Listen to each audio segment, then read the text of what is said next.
Bonjour à tous, alors j'espère que vous allez bien. Nous allons parler aujourd'hui d'un film qui est sorti hier.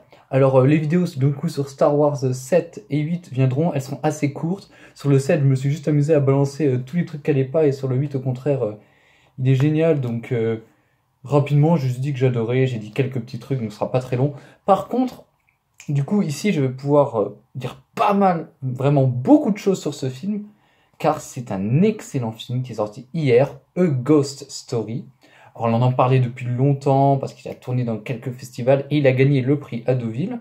Alors moi c'était pas forcément le film que je voulais aller voir en premier, mais mon pote à Nancy voulait y aller et du coup j'y suis allé juste avant lui le même jour, bref, première séance.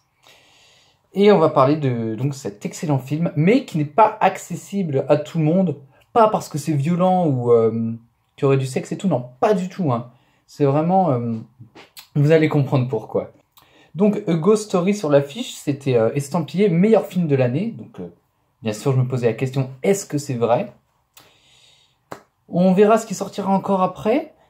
C'est un très bon film, excellent film, comme je le dis. Après, meilleur, on va pas non plus... personnellement, je vois pas ce qui pourrait être meilleur que La La Land cette année. Mais voilà. Alors, ma micro-critique sur le site de Vodcaster, c'est... Nouveau concept, la scène de la tarte. Si vous arrivez à dépasser ça, vous verrez un film comme nul autre pareil, comme l'était Under the Skin. Alors, Under the Skin, c'était ça, c'est sorti il y a quelques années. Ah mince, du coup là c'est écrit à l'envers. Et c'était un film expérimental, le deuxième de Jonathan Glazer. Durandal est allé le voir largement avant sa sortie, et il ne pouvait en parler que s'il l'avait aimé, et il l'avait aimé. C'est pour ça du coup que j'étais allé le voir. Et donc c'était vraiment un film, je sais pas, avec des lumières bizarres au départ, et il y a Scarlett Johansson qui joue un personnage qui enlève des gens, mais c'est dans effectivement des lumières sombres, c'est vraiment très étrange, et même je l'ai vu une fois au cinéma, j'ai revu une deuxième fois en DVD, je comprends pas forcément tout, même à la fin. Ça peut être intéressant, je dis pas. Et du coup, j'avais lu le roman, et pareil, c'était aussi très étrange, même plus limite. Donc voilà. Donc on a affaire ici, comme avec Under the Skin, à un ovni. On dit ça entre nous, sur votre question, entre cinéphiles, ovni par rapport à ovni, ovni qui est un objet volant non identifié. Ben là, c'est un objet filmique non identifié. Donc pour le synopsis rapide, si vous n'avez pas entendu parler du film, ou voilà, c'est juste un couple, une maison. Le mari, il a un accident de voiture et il va hanter la maison puis le lieu, parce que la maison va être détruite, il y aura d'autres choses après, pendant de nombreuses années. Alors le fait de l'accident de voiture et d'hanter une maison, on pourrait comparer ça à Beetlejuice de Tim Burton, un de ses premiers films. Mais ça c'est plus comique. Alors que là, non, on est vraiment dans un film d'auteur un peu drame, on va dire. Contemplatif, c'est très contemplatif et je vais y revenir après du coup, surtout à la scène de la tarte. Alors, on va parler de la mise en scène. Il y a plein d'idées intéressantes, vraiment de plans, je vais tout vous parler de ça. Alors, vers le début, on aura du coup la femme, à un moment, qui va sortir de la maison. Donc, il y a la maison comme ça. Et ici, on a un chemin de pierre. Et elle va sortir avec sa valise. Donc, elle fait le chemin comme ça. Et en même temps, on a la caméra qui est là. En fait, ça va être moi, la caméra. Et elle se déplace tout doucement comme ça. Pas trop non plus, mais de manière fluide. Et elle a toujours la femme dans le cadre. Quand elle arrive là, la caméra, du coup, elle est à gauche. Et pareil, quand elle repart, la caméra, elle repart à droite. Donc, c'est vraiment intéressant. Ah oui, en plus, la principale curiosité du film, c'est qu'il est tourné en 4 tiers. C'est-à-dire que là, vous avez l'écran de mon téléphone. Et ben en fait, on va faire un carré ici. Voilà. Et ça, c'est le cadre du film. Avec des bords recourbés, un peu comme le logo d'Instagram. Et du coup, c'est vachement intéressant au niveau de la mise en scène. Et du coup, par rapport à la scène que je viens de vous décrire, inversement à d'autres moments, par exemple, quand il y a le couple, on va voir un bout des personnages. Par exemple, ils vont s'arrêter là. Et du coup, tout ce qui se passera là, et ben on va devoir l'imaginer. C'est vraiment pas montré, c'est encore une belle idée de mise en scène. Pour rester et finir du coup sur la caméra, on aura aussi des mouvements haut-bas comme ça, touc, et des plans dans l'espace. Vraiment, on va être dans un décor et on va avoir comme si c'était des étoiles dans un noir spatial et tout, et 2-3 plans comme ça, vraiment beaux.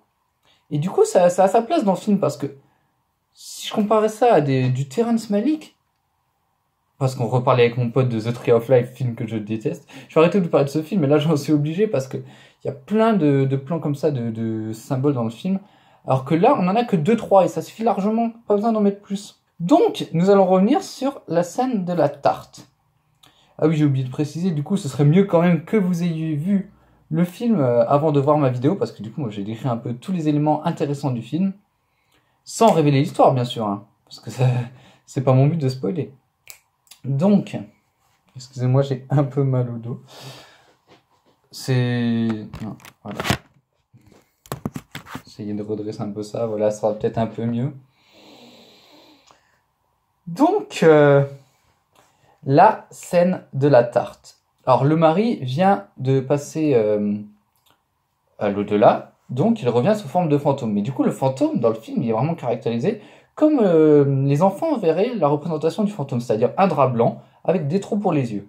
Et d'ailleurs, les trous pour les yeux, même si on s'en approche des fois, on ne voit jamais les yeux du personnage derrière, c'est vraiment des ronds noirs. Et donc, il vient de rentrer pour la première fois à la maison après être mort, et il va voir une dame qui dépose une tarte sur la table avec un mot. Et peu après, il y aura son ancienne femme, du coup, qui arrive, elle va lire le mot, prendre la tarte, commencer à la manger un peu, bouger, puis s'asseoir et la manger.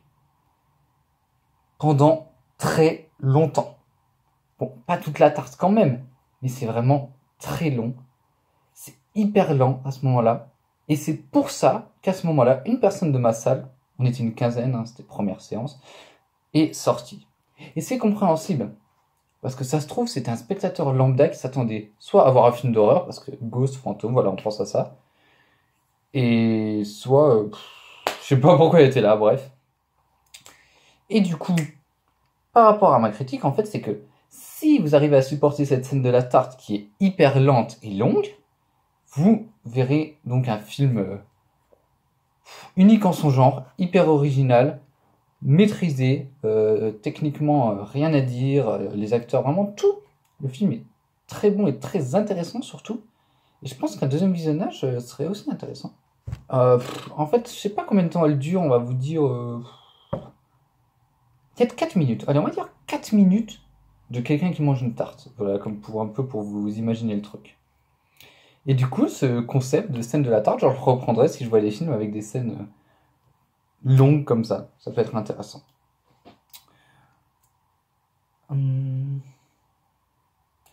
Là, c'est ce que je disais. En fait, c'est une épreuve. Si vous arrivez à supporter la lenteur de cette scène, alors vous gagnez le droit de découvrir le film. Et sinon, du coup, l'utilité de cette scène, parce que, en fait, elle met le spectateur dans un certain état. Il s'attend à quelque chose et c'est lent, ça fait tarder. Et bien du coup, plus tard, le réalisateur pourra nous surprendre, soit avec des plans rapides, soit avec des bruits, soit avec un screamer ou d'autres choses. Excusez mon accent anglais, mais du coup le film est réalisé par David Lowery et il dure 1h33, mais vu qu'il y a de la lenteur dans le film, au final, c'est une durée assez conséquente, mais voilà. Il y a vraiment tout un jeu sur le flou dans ce film. Souvent, on va voir les personnages nets au premier plan, et au second, pas du tout. Donc ça suscite pas mal d'interrogations. Il y a les couleurs dans certaines séquences qui sont vraiment très vives, magnifiques. Tout comme l'actrice Rooney Mara. Donc on en parlait avec mon pote, je l'avais vu dans le Millennium de Fincher, mais elle a dû jouer dans d'autres choses. Et si vous voulez savoir du coup mon type de femme, il n'y en a pas vraiment, mais là c'est un peu comme elle. Parce que là, elle a pas de maquillage, vraiment très peu. Et du coup, elle est naturelle et parfaite. C'est de la beauté très belle, très naturelle. Alors, on va parler du son maintenant. Eh bien, il arrive par petites touches, vraiment, des montées mélodiques, ou alors il y a complètement du silence et du coup les bruits qui vont arriver. Sinon, il y a une musique créée par le personnage principal, donc joué par Casey Affleck, qu'on voit peu en forme humaine, on le voit plus en fantôme, mais bon, il apparaît quand même. Et cette musique qu'il crée, ça pourrait largement être du Petit Biscuit, si vous connaissez. En tout cas, vous avez dû en entendre parler, c'est un jeune prodige, je crois le mec il a 18 ans, il vient de faire son premier album d'électro. Et c'est vraiment intéressant ce qu'il fait, parce que justement il joue avec les silences. On va avoir une musique qui commence, tout qu'une pause, à un moment ça n'entend pas, et après bim, ça reprend plus fort. C'est vraiment de l'intensité décalée. Et donc là, c'est vraiment ce qui va se passer aussi sur la musique que crée le personnage. Et en plus, même dans les paroles, il y a une pause dans les paroles et reprendre, ainsi qu'avec la musique. Donc c'est hyper intéressant. Et en plus, elle a une jolie voix, Casey Affleck, assez aiguë comme moi. Alors, plus tard dans le film, non, je vais pas décrire pourquoi la scène et tout, mais on a un personnage en tout cas qui va discourir, donc un long monologue sur la vie, le passé, le présent et le futur. Alors moi j'ai au moins deux interprétations de ce qu'il dit. La troisième, je vais pas la dire parce que j'en suis pas hyper sûr non plus. Par rapport à tout ce qu'il dit, on en retire deux choses. Le fait que nous sommes ici sur Terre pour laisser une trace, en faisant quelque chose, peu importe, mais vraiment laisser une trace qui devra ne pas être oubliée dans le futur, que les gens verront qu'on a existé, qu'on a été là. Et la deuxième interprétation qui se rapproche un peu du coup de celle-là, c'est que les choses ou les gens sont là à un instant T et font quelque chose pour que d'autres gens soient là ensuite ou que d'autres choses se produisent plus tard. Donc il y a vraiment pas mal de pistes de réflexion à avoir, surtout dans cette scène où le discours est assez philosophique et j'aime beaucoup ça. Je vais du coup finir sur le fantôme qui est quand même la figure principale de ce film, donc un drap blanc avec des ronds comme je l'ai dit. Ce fantôme n'est pas visible par les autres personnages, sauf par les autres fantômes.